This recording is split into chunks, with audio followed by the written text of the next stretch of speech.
Welcome to Decision Vision, a podcast series focusing on critical business decisions. Brought to you by Brady Ware & Company. Brady Ware is a regional, full-service accounting and advisory firm that helps businesses and entrepreneurs make visions a reality. Welcome to Decision Vision, a podcast giving you, the listener, clear vision to make great decisions. In each episode, we discuss the process of decision-making on a different topic from the business owner's or executive's perspective. We aren't necessarily telling you what to do, but we can put you in a position to make an informed decision on your own and understand when you might need help along the way. My name is Mike Blake, and I'm your host for today's program. I'm a director at Brady Ware & Company, a full-service accounting firm based in Dayton, Ohio, with offices in Dayton, Columbus, Ohio, Richmond, Indiana, and Alpharetta, Georgia. My practice specializes in providing fact-based strategic and risk management advice to clients that are buying, selling, or growing the value of companies and intellectual property. Brady Ware is sponsoring this podcast, which is being recorded in Atlanta and also Slovakia per social distancing protocols, probably the ultimate in social distancing. If you'd like to engage with me on social media with my chart of the day and other content, I'm on LinkedIn as myself and at Unblakeable on Facebook, Twitter, Clubhouse, and Instagram. And also check out my new LinkedIn group that is called A Group That Doesn't Suck, because they wouldn't let me use LinkedIn in the title. But most LinkedIn groups suck, so this one doesn't. If you like this podcast, please subscribe on your favorite podcast aggregator, and please consider leaving a review of the podcast as well. So today's topic is, should I learn a second language? And I'm just going to get out in front of this. I will freely admit that this is something of a self-indulgent topic. Language learning has been a hobby of mine for a very long time. I grew up in an environment where I was very fortunate to have exposure and training in foreign languages that, frankly, most people did not in the United States. And it's been a passion of mine. And so one of the benefits of the internet, believe it or not, there still are benefits of social media, was, if there's been no better time to be somebody who likes languages. There's so much material out there now. You can learn so much about language learning. You can learn so much about a particular language, and you can engage with languages to an extent that simply when I was growing up many centuries ago was not available. But I do think that the discussion of learning a second language does have applicability in business. I can tell you that in my own dealings with others who weren't perhaps as comfortable in English as I am in speaking other languages, that it delights somebody when you make an effort to make their life easier and communicate with them. Especially if it's a language they don't expect somebody like me to speak, but that may be a podcast for a different time. According to the data that I found, 20 to 30% of Americans can converse in more than one language. I imagine most of those are immigrants. I imagine if you're actually born here, I bet you that statistic is much lower. But it's compared with 50 to 60% of Europeans, and I think that has a lot to do with the fact that in most European countries, you take a 2-hour car drive and you've crossed 3 borders. Bilingual workers in the United States earn 5 to 20% more than their single language counterparts. And bilingualism is associated with brain and mental health benefits as well, including the delay of the progression of Alzheimer's disease, as well as fighting anxiety and depression. The most popular second languages in the United States are Spanish, German, and French, the usual suspects. And so I am so delighted to have joining us today, really one of the neatest, I would say, language thinkers. We're going to talk about why I put it that way in a minute. I discovered her on a TED Talk that I think about 1 million people or 2 million people have probably watched.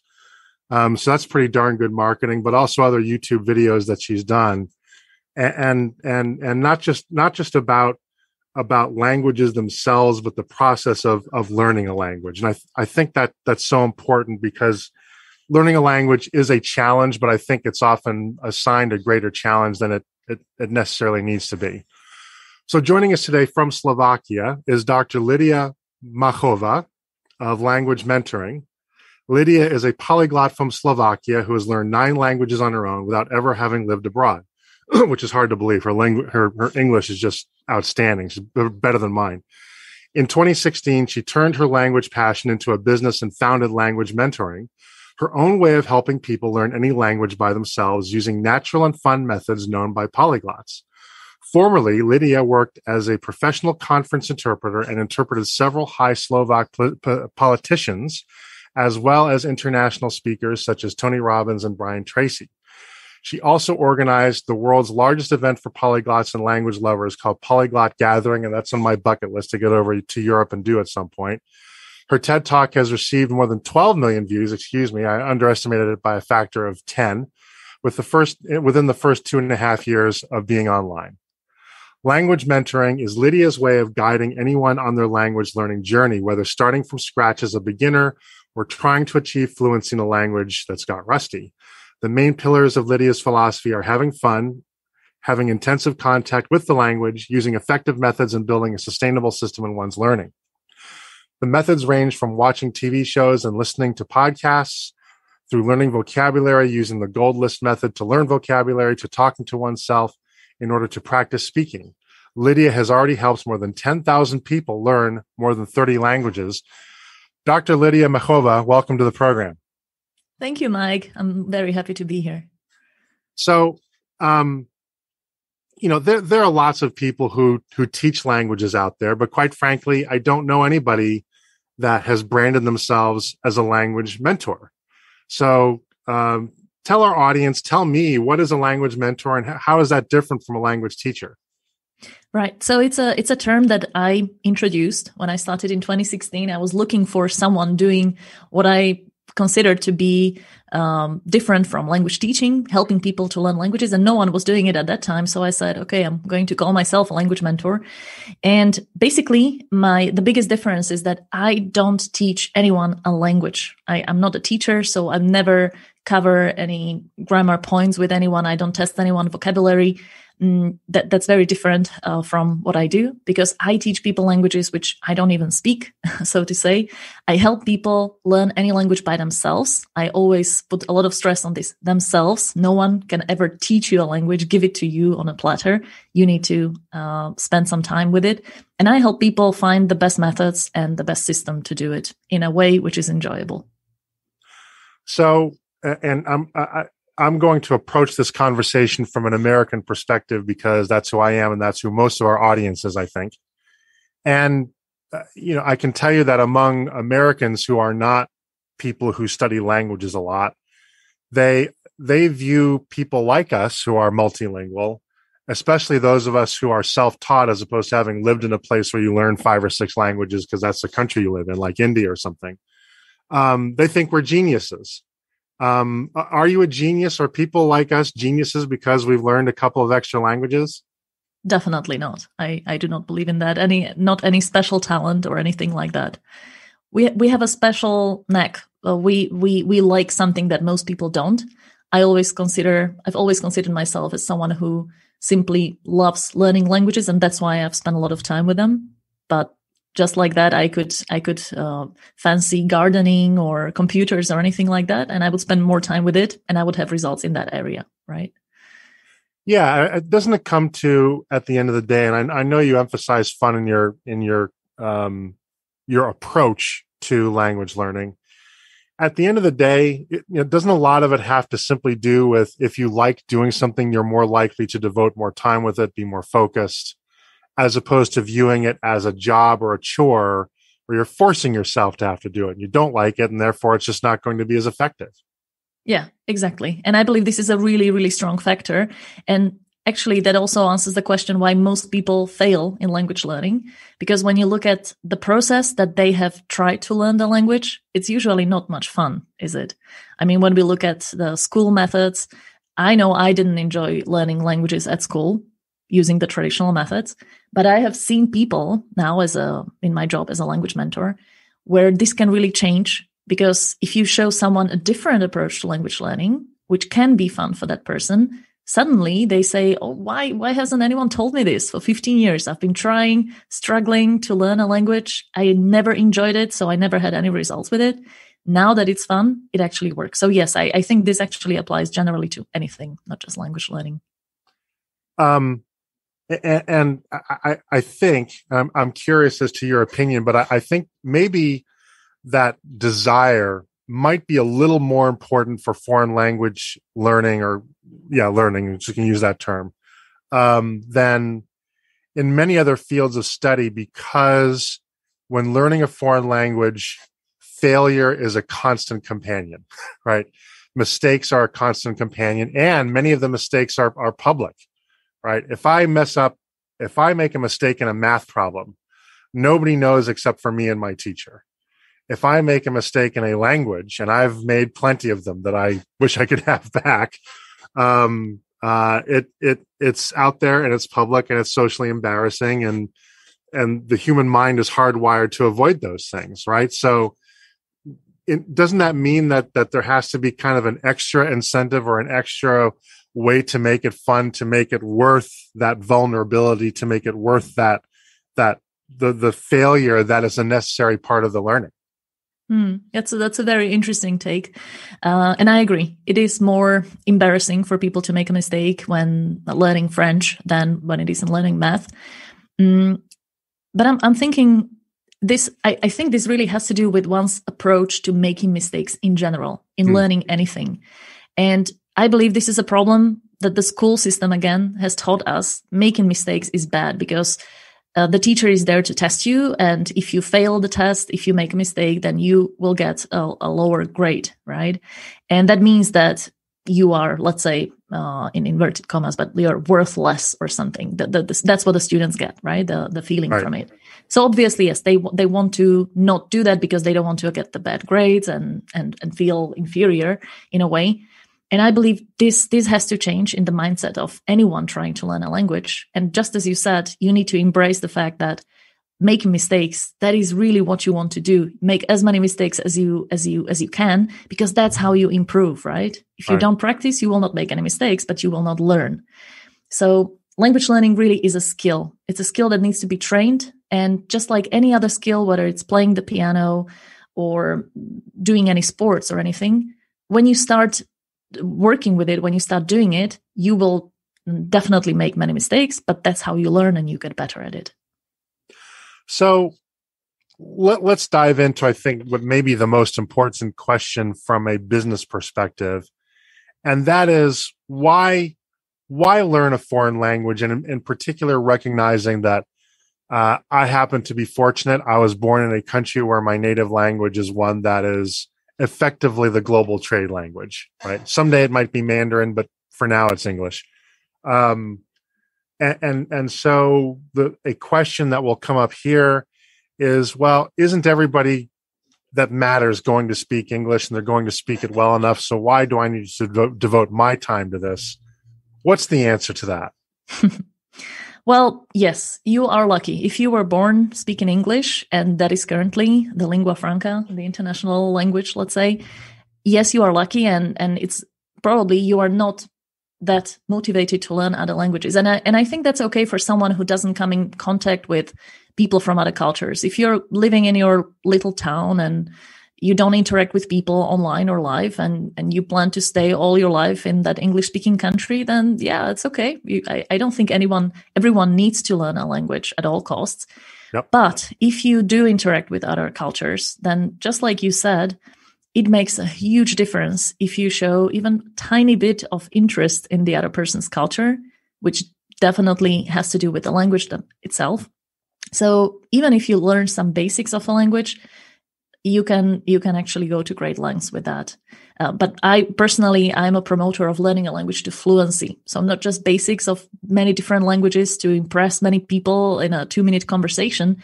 But what I try to do is to learn a language to a comfortable fluency level where I can really use it. I can read any book, talk to anyone, watch any movie. And that gives me immense possibilities in my life. But I understand that if someone is stuck in a little town in an English-speaking country, then that's a different scenario. So an interesting trend that I have noticed is during the pandemic, and I don't know if this is a cause or there's simply a coincidence, but more people seem to have an interest in learning foreign languages now.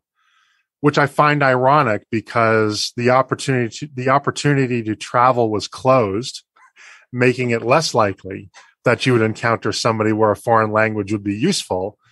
Yet, many people, I think, who never would have considered trying to take on the challenge of learning a second language have chosen to do so during the pandemic. And I'm curious, A, have you noticed something similar? And if so, do you have any kind of ideas as to why that might be?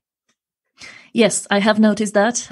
We have noticed a greater interest in our courses. And I think it's not because people would want to use the language right away when speaking to foreigners, but maybe because they realize, they know on some level that in order to speak a new language, you need to give it more time, right? And it seems like a never-ending process, and you never have time for it because you're so busy doing your everyday life. And so when COVID came, people started to think, well, how could I use this time? I'm at home. I could do something useful. There were so many videos out there, right? People calling to others, okay, do something with your life, learn some new skills.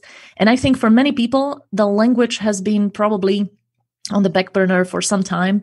And they have wanted to learn it, but they never had the time, right? Right. I think this is the natural way of looking at it. So now that people had time, they wanted to spend it with language learning, which I think is cool. An observation, excuse me, that's often made is that children learn languages much more easily, and there's a perception that one can be too old to learn a foreign language. That if you're at my old age of 51 years old, I'm too old to learn a new language. Is that true? Is there something to that where there's a significant benefit to being younger, or even very young, and does it create a big obstacle if you're older?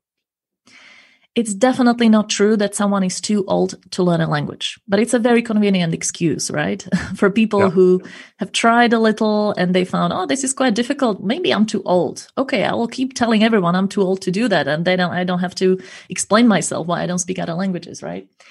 I know for sure that this is not right because this is not true, because I have met people at the polyglot events that you've mentioned at the beginning. Someone who has started to learn languages in their 60s. And I had a conversation with him in at least 6 or 7 languages, and he was very good at it. He was fluent. And he was, when I met him, he was 72 or 73. And he just got so excited about language learning. He couldn't stop learning new languages, right? And then I asked him, well, why start so late? Why in the 60s? Why didn't you do it earlier? And he said, well, I didn't know about the amazing possibilities, and they weren't there when I was younger, just again, as you mentioned. So this only proves to me that it is possible if the person is really interested in doing it and spending time with the language, obviously. It doesn't come within a week or a weekend. Language learning takes its time, but if you dedicate the time to it, then you can achieve the results at any age. At the same time, I have to say that obviously children are more able, or they learn quicker. But it's not just languages, it's anything, right? This is a natural thing. This is how our brains work. They are like sponges when they are very, very young. Yep. And then it gets a little bit more difficult, but there is definitely not an age after which you wouldn't be able to learn a language at all. Now, you touched on something, and I want to move into this now because I think it's really important.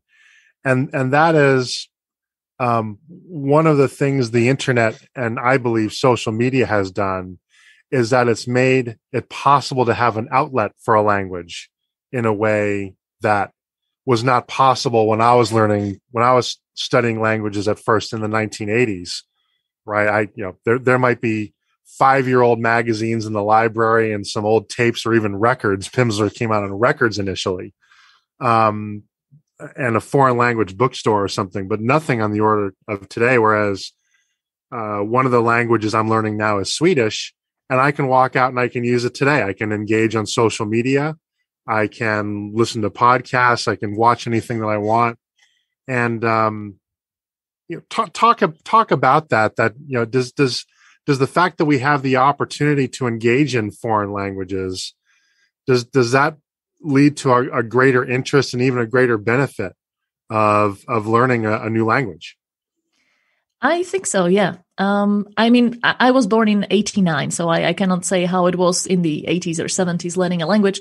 But I think it would be very difficult. I cannot imagine how I would do it, even how I would go about doing it and learning a new language. But I also think that if people didn't have so many opportunities to travel and to interact with other people, then obviously the motivation was a lot lower. And I'm speaking as someone coming from Slovakia. We were a communist country. At that time, you could not travel anywhere. The borders were closed, right? You could go to Russia or Ukraine, and that was it. Yeah. So no one really was motivated to learn English or some other Western languages. So yeah, I think this is very natural. But I also look at it from the point of view of the process of the methods. How to learn a language. I think if someone just had one book available at the library with some tapes that go with it, that must have been really boring. I personally hate this type of learning because you listen to a short recording. It's usually very artificial. It's nowhere close to real life conversations. And if you compare it to today, just YouTube is the immense source of materials for any language. I used YouTube to help me learn Swahili, right? Any language at all, you can have any content you like. It can be about the topic you're genuinely interested in. And you don't only listen to it because you're supposed to practice your listening right now, but because you actually want to learn about this interesting topic. And you can see how much you understand. And it's such a fascinating process when you are interested in the topic, right? And you listen to a recording, you're still just a beginner, you only get a few words. But then you keep on listening and working on your language, improving your vocabulary, getting to know the grammar. And in a few months, you can actually start understanding whole pieces of the video. It's such an amazing, fascinating process that I think people who were learning in the 80s, 70s just couldn't get. So, you mentioned that you learned Swahili and of course, you know 9 languages. Somebody listening to this podcast may now be intrigued about learning a second language. How would you go about deciding which one to pick? There's so many of them. How do you decide which one to learn? I would definitely say you need to have a solid reason for learning that language, because if you pick a language randomly, like I think it would be cool to speak whatever, right? Then you will have to put a lot of effort into something which doesn't really enrich you in any way, right? You need to know why you want to learn that language or where you will practice it, how you will interact. As you said, you can use Swedish on social media.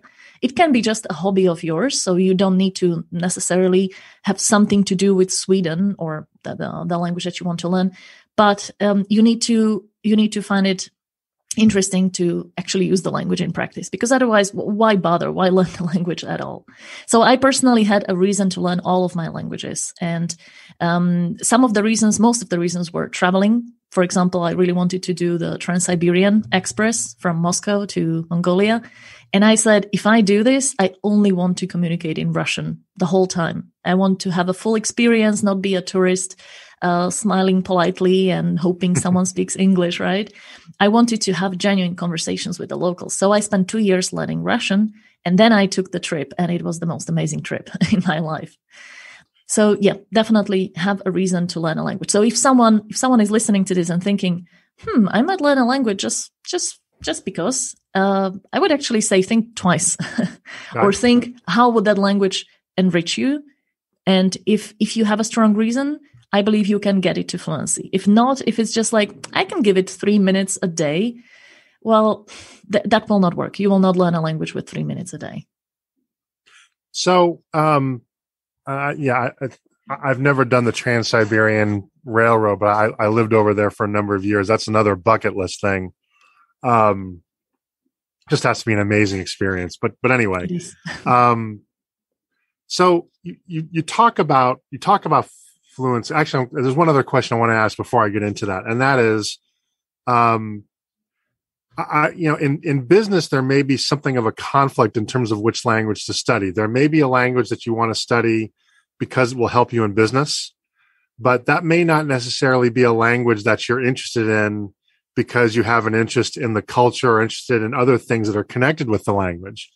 So I'm curious, have you mentored people that maybe kind of felt like they had to learn a language for business, but their heart really wasn't in it? Maybe there's another one that wasn't as useful immediately, but that was really, maybe they had to learn Spanish, but they wanted to learn Finnish or something, right? Have you encountered that? And if so, how does that work? Are there people that can sort of overcome the feeling like they have to learn a language for business, or does it have to be more organic to really be successful? Yes. So my answer in that question, I have obviously met a lot of people. This is actually quite a common problem. I feel I should improve my German because I have learned it at school and it's useful, and I want to put it in my CV. But actually, my heart calls me towards Italian or something. In that case, I tell those people to go where their heart calls them, because you cannot really trick your mind. If you are not genuinely interested in learning that language, you can do whatever you want. You can have the most effective methods, but your brain is just not interested, right? I believe learning is a very natural process, and our brain wants to learn stuff that it finds interesting and useful for life. So if you feel you should, and maybe, like kids at school, my parents want me to learn the language and it will be useful to me one day, but I have no idea how right now, then it just doesn't work and you will not really pick up any of that language. So that's one way to put it. I would say start with the language that you really want to learn, because then you can see what an amazing progress you can make in a much shorter time. And I believe that you will get so interested in the process of learning the language that you can then easily apply it to learning other languages that you will need later on in life, right? Right.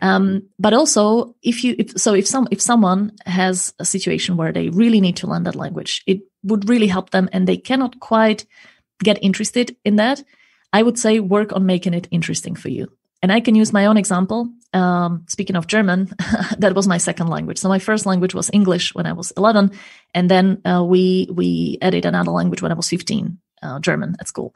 And I just hated it for the first 2 years. I thought it was the most boring language in the world. I didn't like the sound of it. It was too complicated. I just didn't like it. I got good grades, right? I could learn those words and learn some grammar, but my heart wasn't in it. And then I realized that I wanted to become an interpreter, and I will need 2 languages for that. And now I've already spent 2 years learning German, so German should be probably the other one. So I was thinking, how can I make this more fun? How can I make it more interesting? And that's when I actually started developing the methods that I now teach people.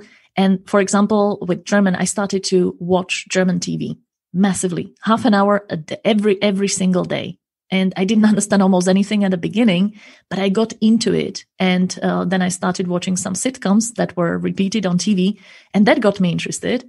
And it was just fascinating for me to see how I fell in love with the language just simply by spending time with it, by using materials which I found interesting, by being hooked to the content, right? So right. You can change your attitude to the language. To sum this up, but I think that you cannot really force yourself to learn a language that you are not interested in, and you do not find any joy learning that language. I have my own sort of language abandonment story, and I'll probably come back to it at some point as a matter of personal pride. But for a while, I was learning Dutch, and for whatever reason, Dutch and my mind just did not click. Everything was such a struggle, and I think it's because Dutch is so close to English that I couldn't get my mind off of applying English to Dutch, and I never got the word order right. I could explain to the grammar. I could never get the word order right. And at the end of the day, I wasn't so interested in Dutch culture. I didn't have so much interest in doing the business in the Netherlands, especially because that's one of those countries where everybody really does speak English quite well. So, and they're happy to do so. That I just could not sustain the motivation. Yeah, I totally understand that. And actually, again, you are not the only one. I have so many friends who told me that they found it extremely difficult to practice their Dutch in the Netherlands because everybody replies in English, and the Dutch find it a nice gesture, like, oh, I see you're a foreigner, so I'm going to switch to a language which you are comfortable with.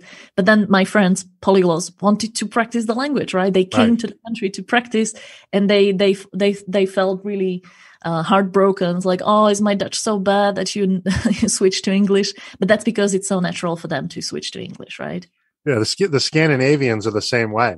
I probably learned Swedish more by not actually going to Sweden, because if I'm engaging on social media, it's just, there's no incentive for them to switch the language, right? But if I try to speak Swedish in Sweden, they'll look at me and they'll say, well, you're kind of cute, but let's not do this, right? So, and that just proves the point that you don't need to travel to that country to learn it. And as you said, in your case, maybe you even shouldn't, right? Because that can be counterproductive, right? With the internet and with the immense possibilities we have today, you can create that country in your mind, right? You can put on podcasts and YouTube videos, and you can have people speaking in that language to you in your ears all day long. So, yeah, you really don't need to travel to another country to learn the language. So you mentioned a term that I want to explore with you, because I think to me, it's a very sensitive term, almost an explosive term in learning a language, and that is the term fluent or fluency. I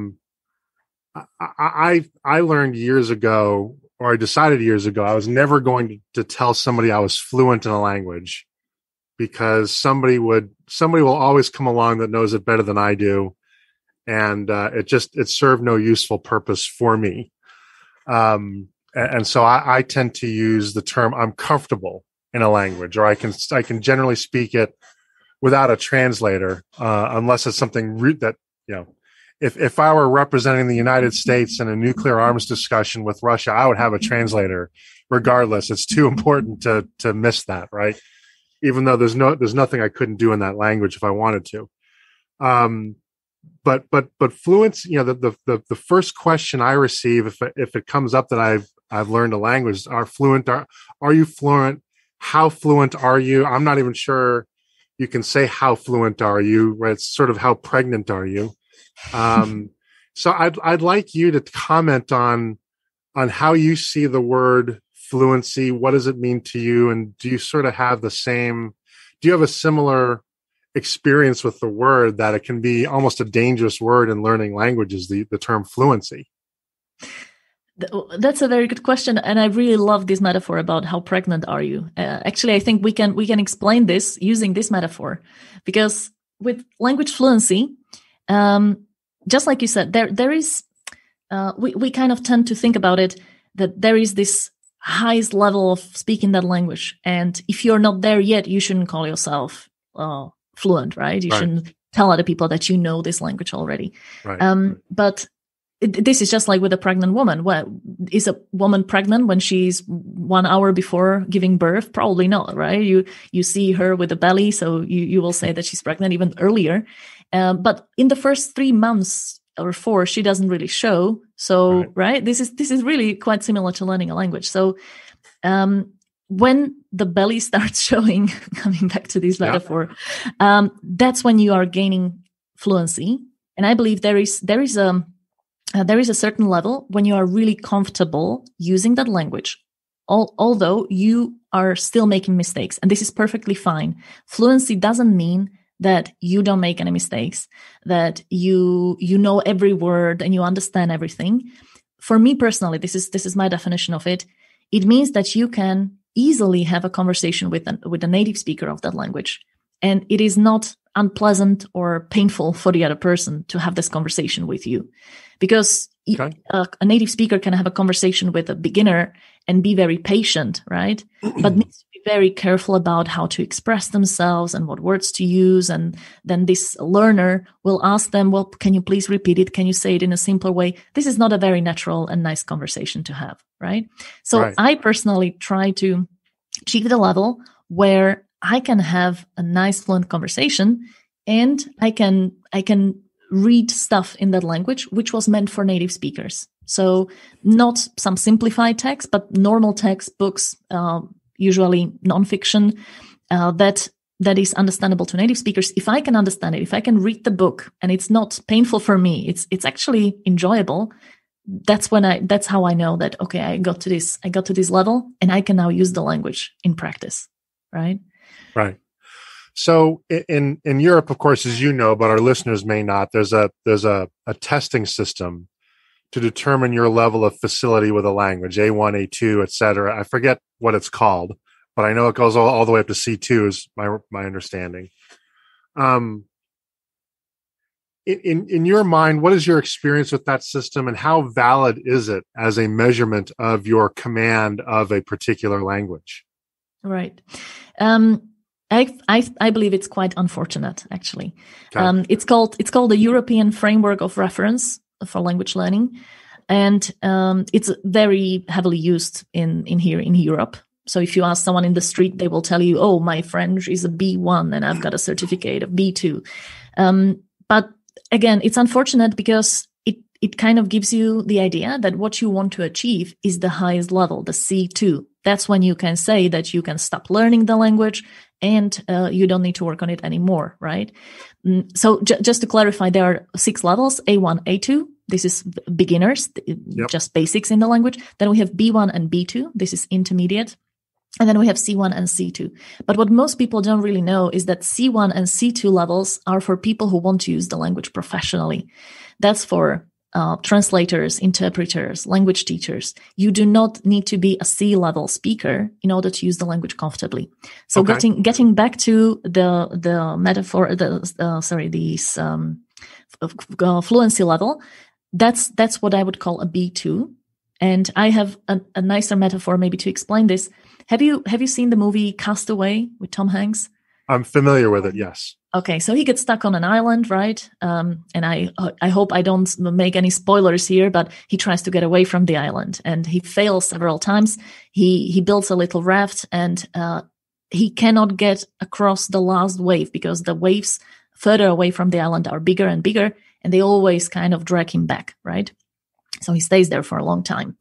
I believe this is very similar to language learning because you are trying to overcome those waves, and they're very small at the beginning. That's when you are learning your first words and everything seems easy because, you learn hi and thank you and everything else. But then the waves start to get bigger. So the more advanced you are in the language, the more difficult problems arrive. And for you to get to a comfortable fluency level, you need to overcome that last wave so that you get away from the island and you are not dragged back towards it with the waves. And for me, this level is the B2 level. It doesn't mean that you cannot get any further. You can always go deeper and have a better, more professional understanding of the language. But if you get to B2, you are above that, beyond that last wave. And that means that you can stop rowing. You don't need to work on the language. You don't need to keep learning and go to language schools and pay teachers. You are already there. You will not get dragged back towards the island to zero knowledge, to complete beginner. And the only thing you need to do is to brush it up when you need to activate it.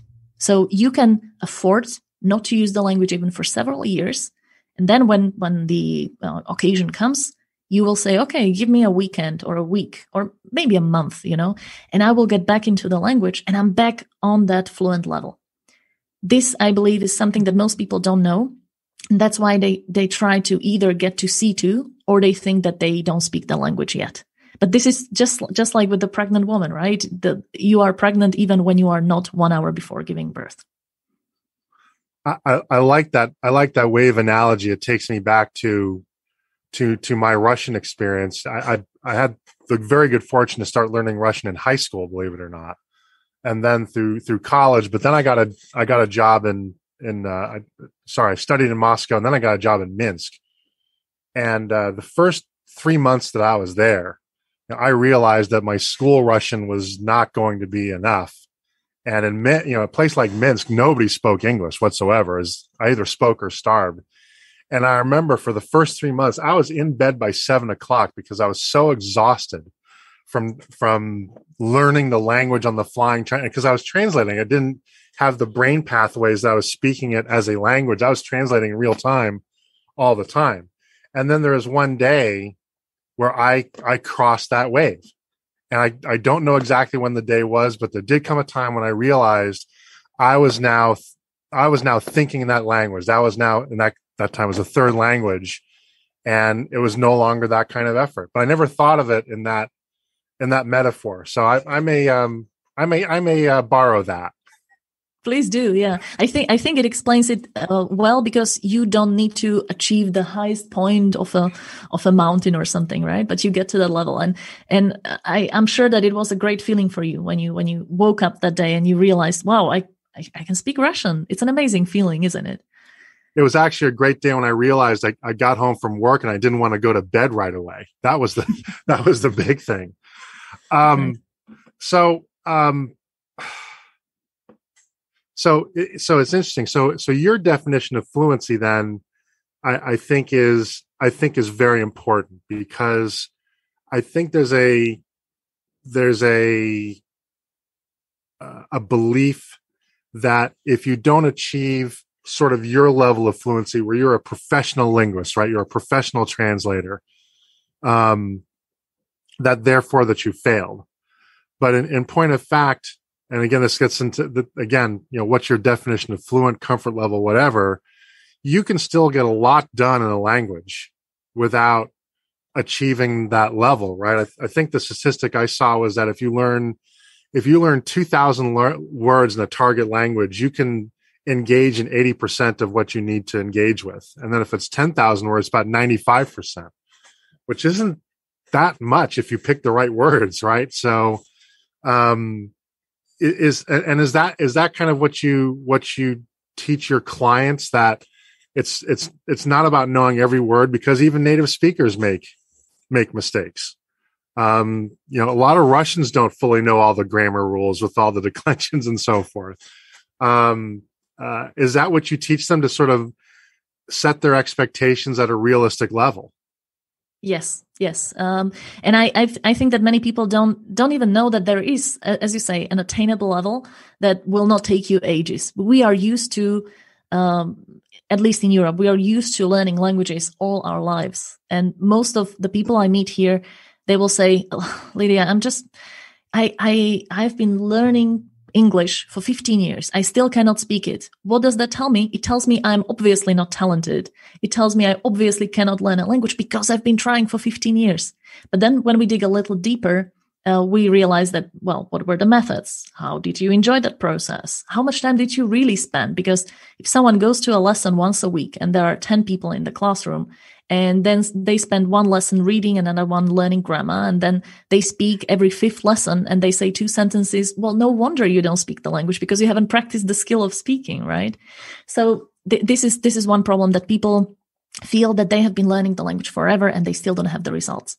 But also they don't realize that the result is actually usually very near at their stage. If they've spent some time with the language for 15 years, then they can actually achieve amazing progress within half a year or a year if they give it maybe half an hour tops a day.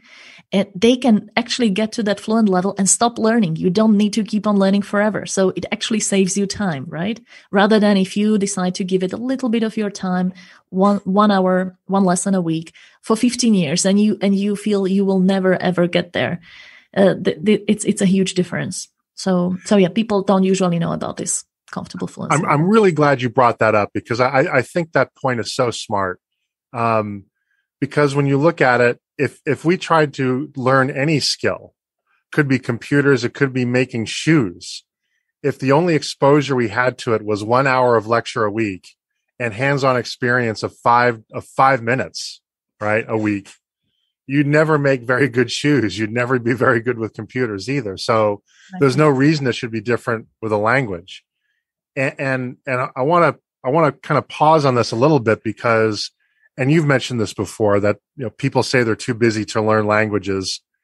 I suspect you and I agree. It's not that you're too busy. It's A, you don't know how, you don't really understand what time it takes, and B, you're just choosing to do something else with your time, which is fine, right? But unless you tell me you never watch television, you never surf social media, you have time to learn a language. You're just deciding those other things are more important.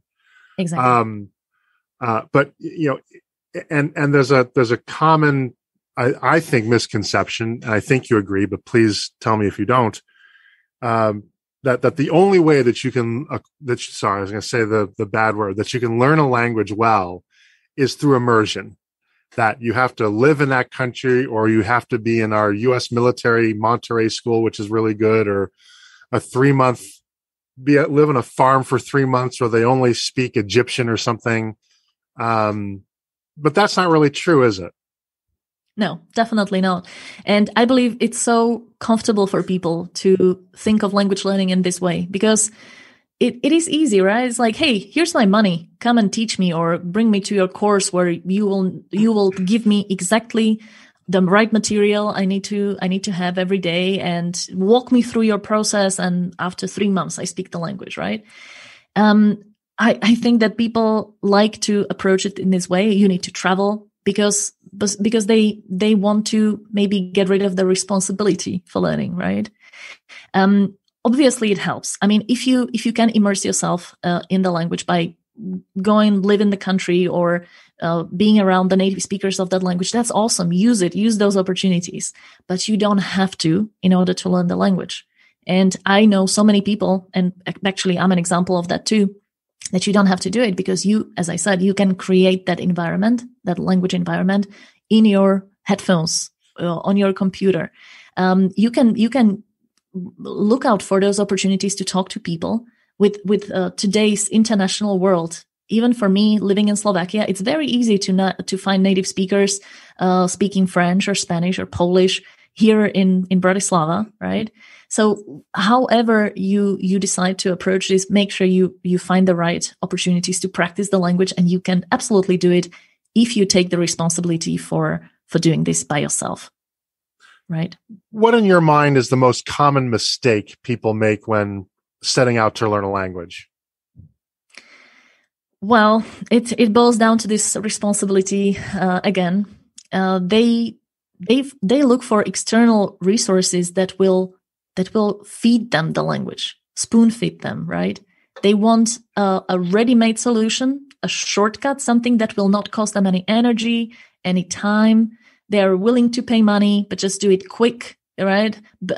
Preferably in my sleep. And I was going to ask you about that. I take it you're not a big fan of these programs that say they'll teach you a language while you sleep.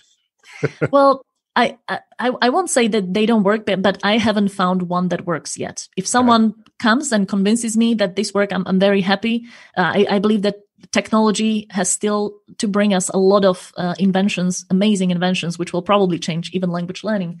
But so far, nothing like that has ever worked. I haven't met a single person who would say, I learned a language effortlessly. It doesn't work because it's a skill. You need to learn so many new words, and you need to have listened to so many recordings, right? And need to have had so many conversations that it just doesn't work. It does take time.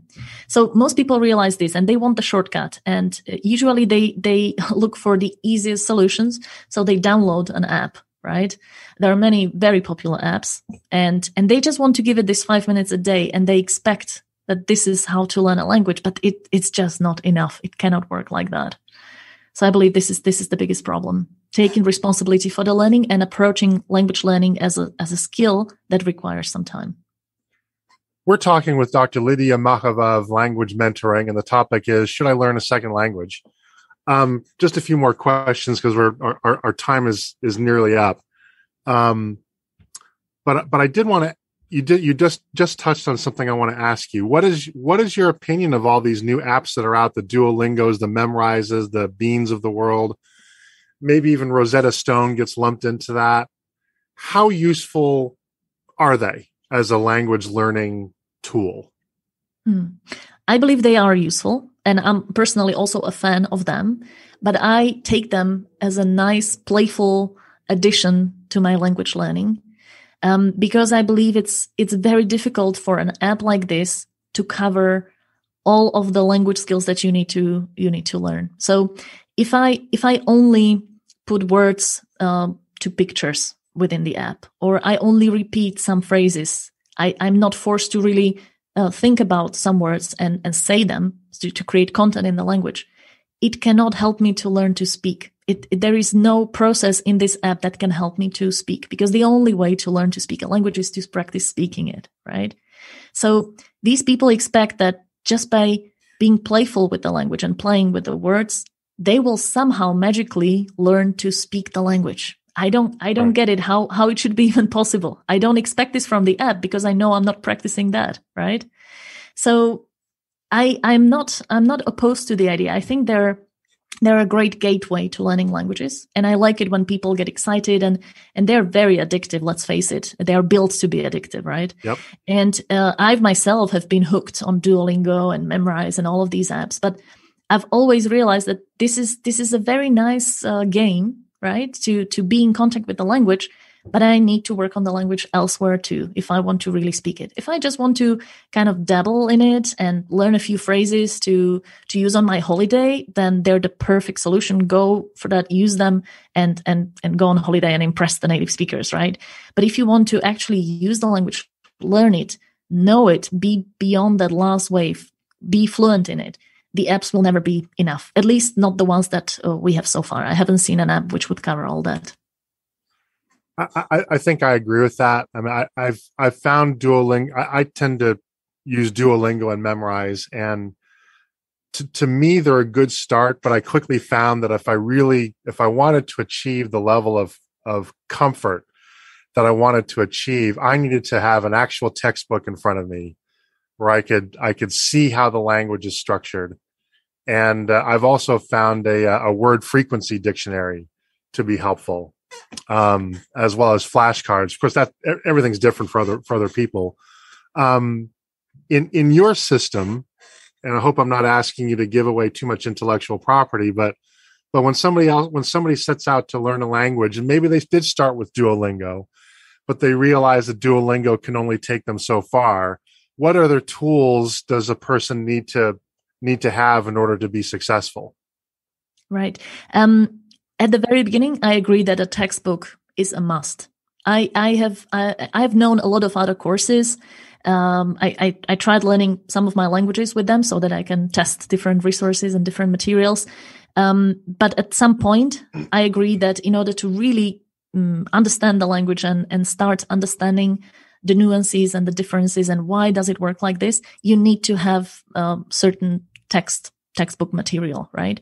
But afterwards, if you get over those first two stages, A1, A2, beginner stages, and you become lower intermediate, where you can already understand roughly what texts in that language are about, or you watch a movie and you don't understand everything, but you get different phrases and you can kind of get by.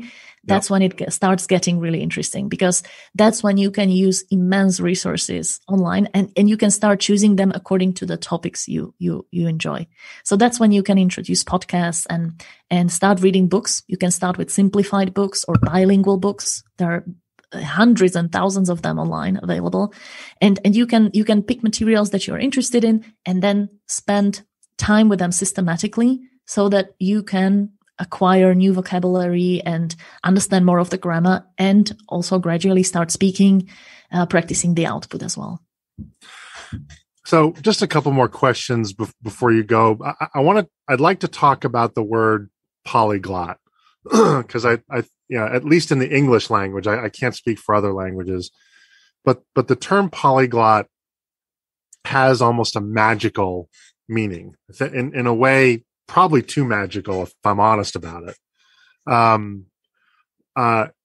Is a polyglot somebody who, in your mind, is it somebody who speaks 3 languages or more? Is it 5? Is it 12? Does the term really even matter? I wouldn't say it does, and there is no official definition of the word. Yeah. A polyglot is a person who speaks multiple languages. But in our today's world, where there are so many people from different backgrounds and countries, it's very natural for people to naturally go through life and pick up 2 or 3 languages, right? Your mom is Spanish and your father is American, and you spend a lot of time in France, so you end up speaking 3 languages.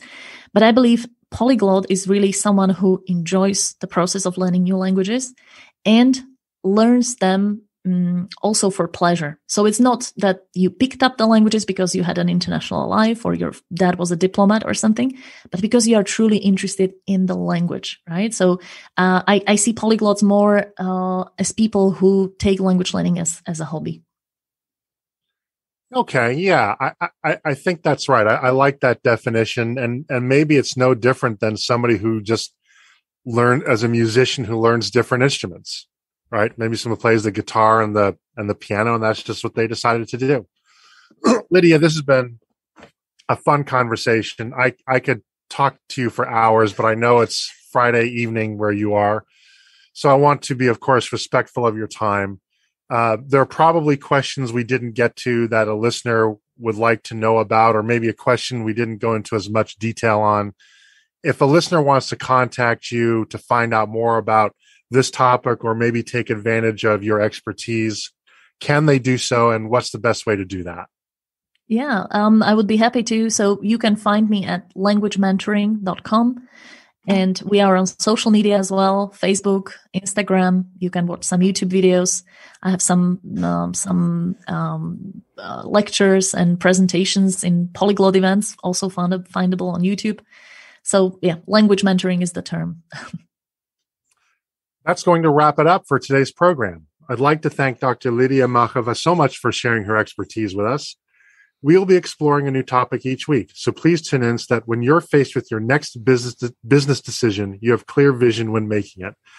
If you enjoy these podcasts, please consider leaving a review with your favorite podcast aggregator. It helps people find us so that we can help them. If you'd like to engage with me on social media with my chart of the day and other content, I'm on LinkedIn as myself and at Unblakeable on Facebook, Twitter, Clubhouse, and Instagram. Also, check out my new LinkedIn group, A Group That Doesn't Suck. Once again, this is Mike Blake. Our sponsor is Brady Ware & Company, and this has been the Decision Vision Podcast.